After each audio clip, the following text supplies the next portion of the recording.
Hello, it's Meg.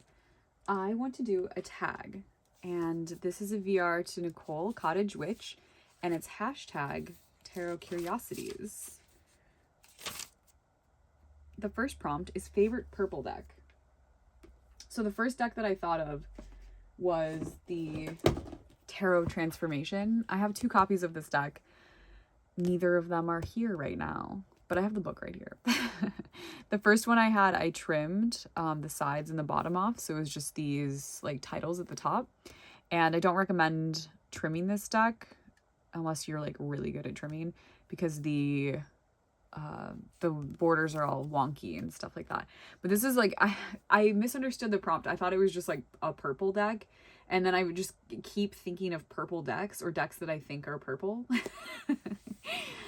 For like various reasons. I realized like there's one deck that I think is a purple deck, but it's literally just because the bag is purple. But I don't know, there's something about the deck that makes me think it's purple. So this is the first deck I thought of, and I kept thinking of more and more. But my favorite purple deck, I think, oh no, this is too tough.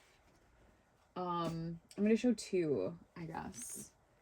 So the Spiral Tarot is obviously a purple deck. The box is purple, and the really weird borders are purple too. This is one of my favorite purple decks. I feel like I have a lot of favorite purple decks, but I don't want to show all of them. And then like, what is a purple deck, right? Like, is it just, you know, is it because the bag it's in is purple, because their weird borders are purple? Is there some other like aspect of it that makes it purple? We'll see. Because this other one here, Spiral Tarot, is very good. But then is it like a blue deck too? No, this is a purple deck. The Colorful Tears Tarot is also a purple deck, and one of my favorite purple decks. I don't know why, because there's purple in the box. There's just something about it that's purple.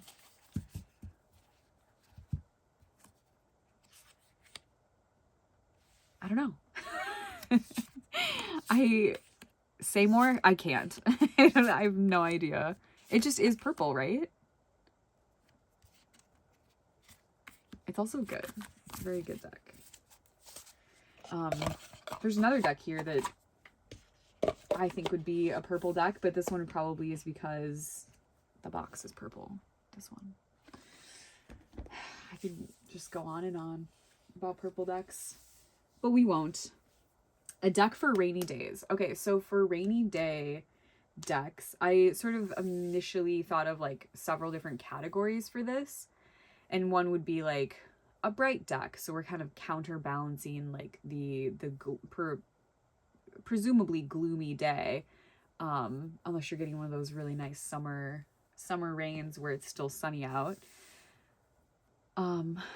I don't know, I like the rain. So the other option is like a lean into it kind of deck, and I think that would be more my speed. But what I settled on was like this third category of like a study deck. Like, okay, it's rainy out, it's rainy, we're hunkering down inside. I want to like read, I want to like just be my special interest. You know, like I want to. And so I guess a deck for that could be like Tarot of the Holy Light, which also I think that I wonder if this could fit in any of the other categories too, like maybe bright. Oh, there's another one for that too. The Ashura Tarot. Definitely bright. Definitely could be like a study situation. So I think that that's my rainy day deck category, is like we're pulling out a book, we're taking notes, we're having some aha moments. You know, maybe if you're like lucky and you have a front porch that you can sit on and the rain's not too bad. It's the summer, so that's how the rain is now. Also, I really like the rain. I feel like it's my preferred weather, as opposed to like a really quiet snow or something. It just feels like something's happening. I really like it. A deck that loves the mud. I feel like I have a lot of decks like in in this category. But so for the first one, I shared a deck that I didn't have, which I think is valid, and I want to keep doing that. Like when I do make a video, sometimes I'm like, oh, I don't have that deck on me. Like it's in the other room or something, and like I'm just gonna talk about it anyway. But I'm using this deck for multiple prompts. So this is the Marielle Tarot, and this is a deck that, in my experience, really loves the mud.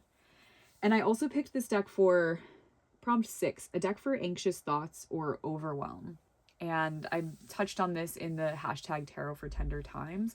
And I feel like this is the same, I'm bringing it up because it's the same reason that I think it is a mud deck for me. Like it really just feels like it's very connecting. Like it wants to go out and like be in the world. It wants to connect with other people and with other like the book is a big part of that too. I think we're really bringing in like a lot of like different syncretizing a bunch of different like mythologies and like teachings and stuff. Like it's like someone's work, you know, like years of spiritual work, and in that just makes me feel connected to those things, and also some things that are larger, and that for me includes the mud. Like truly the mud. So I really love this deck, and it's a deck that in anxious and overwhelming times that I also tend to grab. I love it so much, and it likes to be outside in the mud, in the sun, in the rain too, I bet. It's really glossy.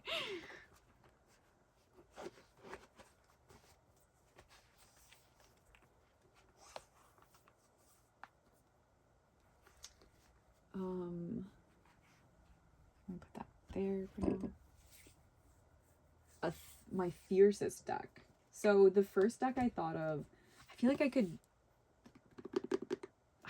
I just realized that if the few that I'm thinking of right away are all Thoth decks, which is interesting. So I picked the Tarot Avatara.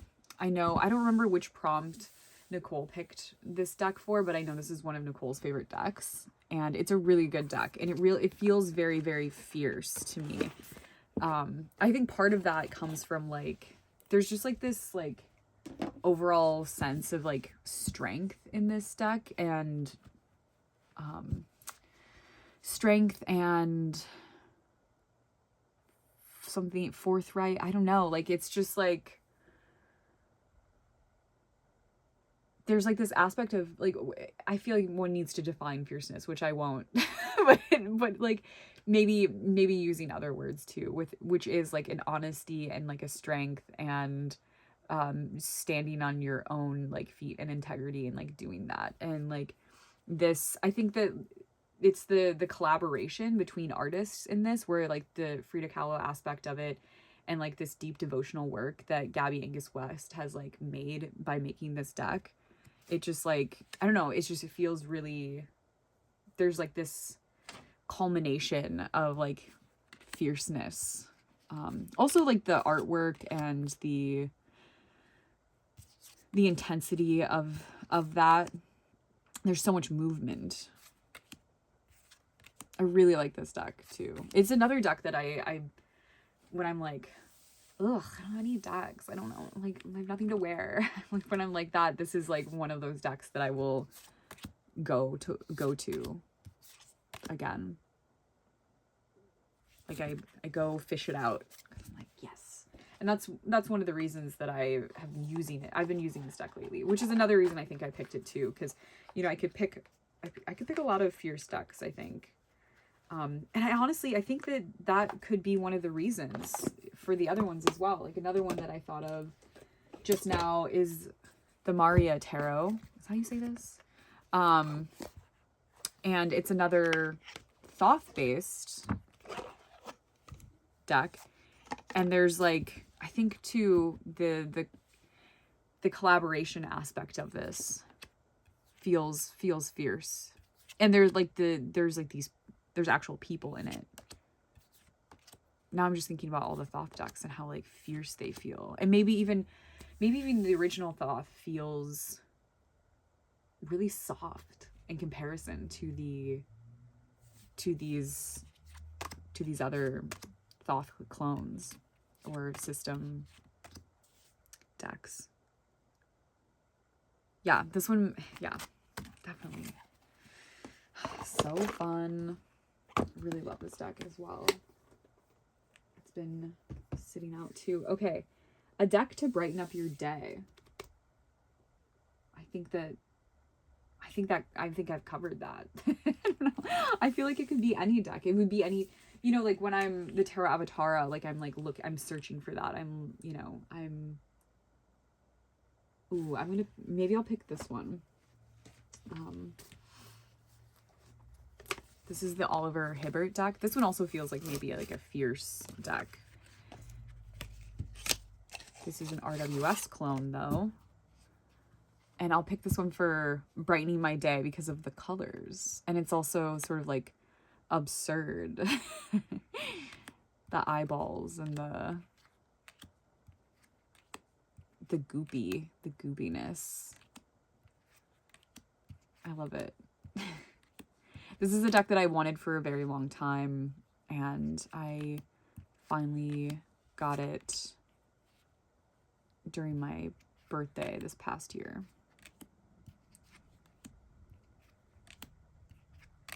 Yeah, and the thing too is like, I think that it's maybe the category of like a deck to brighten my day in this case would be like a deck that is leaning into part of it, like there's a darkness to this deck, right? But then we're pulling out of that something more with the colors too.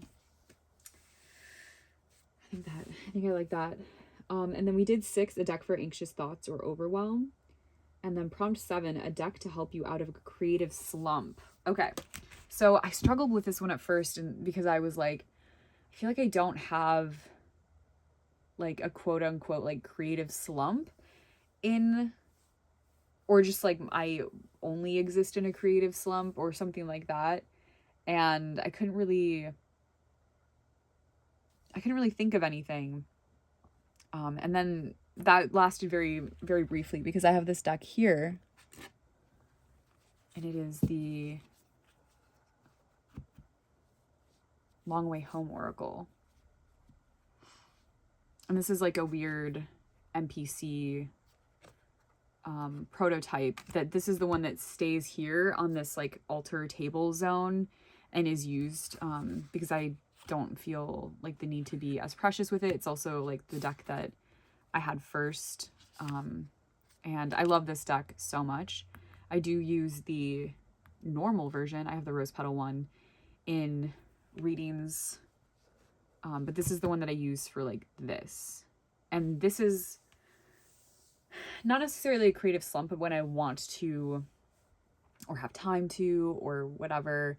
Yeah, I guess actually no, a creative slump, like when I'm like, because a lot of the time I won't need to have sort of a prompt or an inspiration. Like the inspiration is there, and that's when I'm feeling called to do the thing. But if I need some extra guidance, this deck is really, really good for that for me.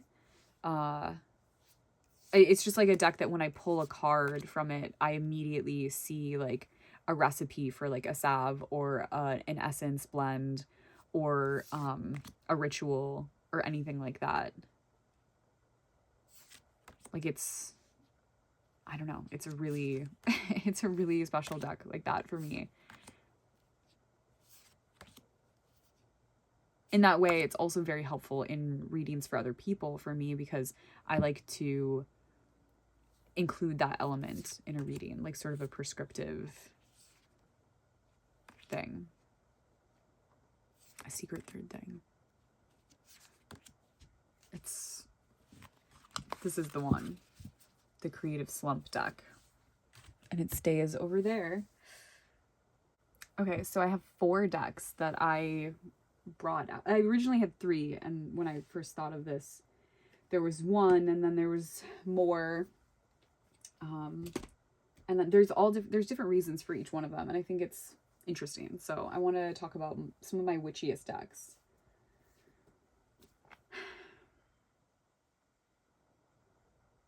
I'm going to start with Under the Oak Tarot.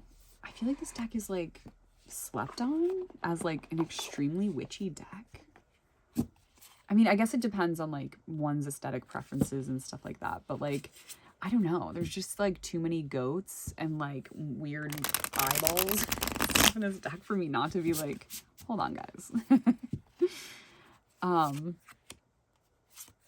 haven't read the book. I don't really know like what the vibe is and stuff like that, but I really just like,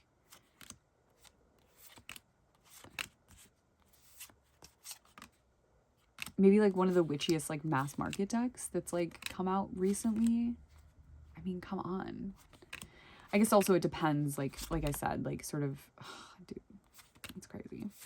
Like an aesthetic preference for this. But like the story that this is telling me is like very, like it feels very specifically like a, you know, do you want to live deliciously like moment. The Emperor card, like that's, I don't know, it's really, and I like colorful, I like colorful stuff, so I think that's sort of a slept on mass market witchy deck. And some sort of along the same lines, the Stolen Child Tarot. This one's very like animistic to me. I love this deck. I'm using this in the Toys of Dionysus right now. Initiation. Like it's human children morphing into animals. It's really incredible. So there's like, you know, a familiar aspect, a travel aspect.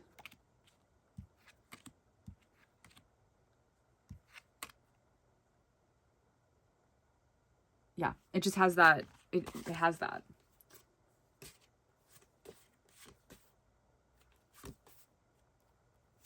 Amazing. Amazing. It's amazing.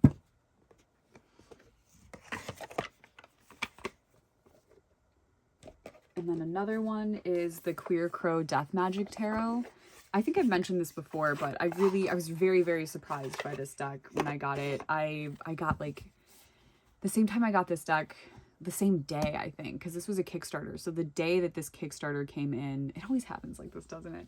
I had finally got the Vampire Tarot by Robert M. Place.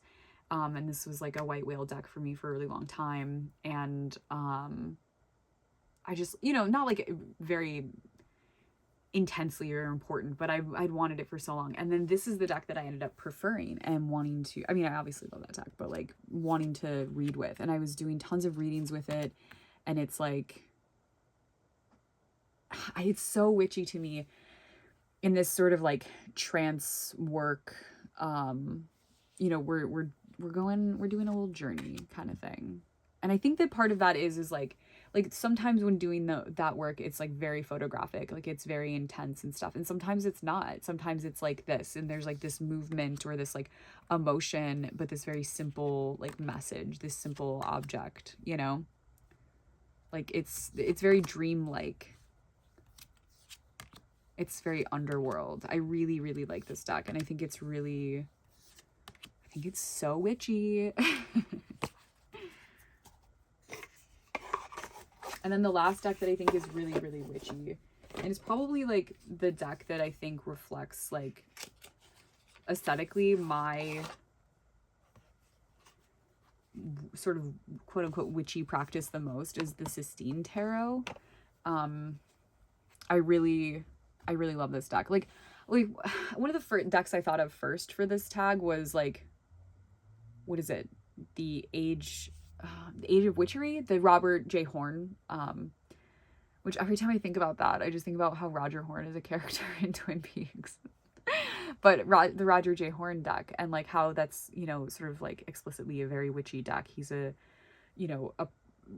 written so many folkloric witchcraft books, and like that's a preference of practice of mine as well. But aesthetically, that's not what it is. Like, I like, you know, I have like a swan that has a bunch of rose petals here, and like, you know, like this is what my like this is what it looks like. And it's very like I don't know. Like, this is explicitly witchy to me, more so than other decks that might, one might feel that way about. Like, roses are like a really big part of my practice. Mirrors are as well. And not in like I don't know how to explain this. I don't know. I'm not really good about like talking about that part of these things, I guess, but I love this Ten of Wands so much. I just love this deck. It's like, it just really is extremely witchy. A Mary devotional practice, a divine feminine practice. If people have those, like, this is, I'm not sure what else. It's making me think about like the Mother Mary decks too. And this is like, it's that, but it's actually like more like versatile in a sense. Anyway, my Witchiest deck. A book for going beyond the tarot basics. So I have so many books here. I actually, I'm going to film a tarot book video. I'm going to do that. I'm going to do it at some point. Because we were recently talking, I wanted to film a video where I was like talking shit about like, when you buy a deck now, it comes in this like box and you have to have this book. And I feel like they've stepped away from that a little bit. And like, I hope that continues to be true. But the other thing is I could also just not be buying those decks, because when I was trying to film this video, I was like, I actually don't have any of these books. I actually don't have like any like quote unquote like beginner or like bad tarot books like that. Meditations on the Tarot, A Journey into Christian Hermeticism. This book is cool. Like, if you want a book where you're going beyond the basics and it's, you know, you're reading about like the cards, but it's not, I don't know, it only has the major arcana. Kabbalah and the Tarot of the Spirit. A friend of mine, I have the other Pamela Eakins Tarot of the Spirit book, the first one, or the, not the Kabbalah one, but the other one, and enjoyed that. And I, you know, it's a big book. I kept putting it off or whatever, but this is also a really good book. And with the deck, I like the deck too. That would be another like rainy day deck, right? Tarot of the Holy Light. We talked about this deck, Foundations of the Esoteric Tradition. This is the volume 2. I have the first one as well. But then also just sort of like casual, normal, whatever. I just picked up this book, Tarot for the Wild Soul, and I just started it, but it seems kind of nice. Like, I don't know. Maybe I'm wrong. But so far I kind of like, we're not like heavily going beyond the basics or anything like that. Like, it's not like this esoteric tradition. It's like more grounded. And I think that can be really nice. And like, maybe it's like a bit more practical for a lot of people, but I'm enjoying it so far. And from what I've paged through, so maybe that's just a really normal and good pick to have for that. And then prompt 10 is a YouTuber who inspires your creativity. And I'm picking Nicole, a cottage witch, who this is a VR too. I love Nicole's videos. I think Nicole's so cool. She is always like making a dandelion curd or like doing stuff. And I'm like, oh, that's right. Like, I can do things, you know, and learning to draw and like learning to just do different things all of the time and constantly creating, and like constantly like wanting to be inspired and just having and maintaining like curiosity. And it's just like really, really inspiring. It makes me want to make time, you know.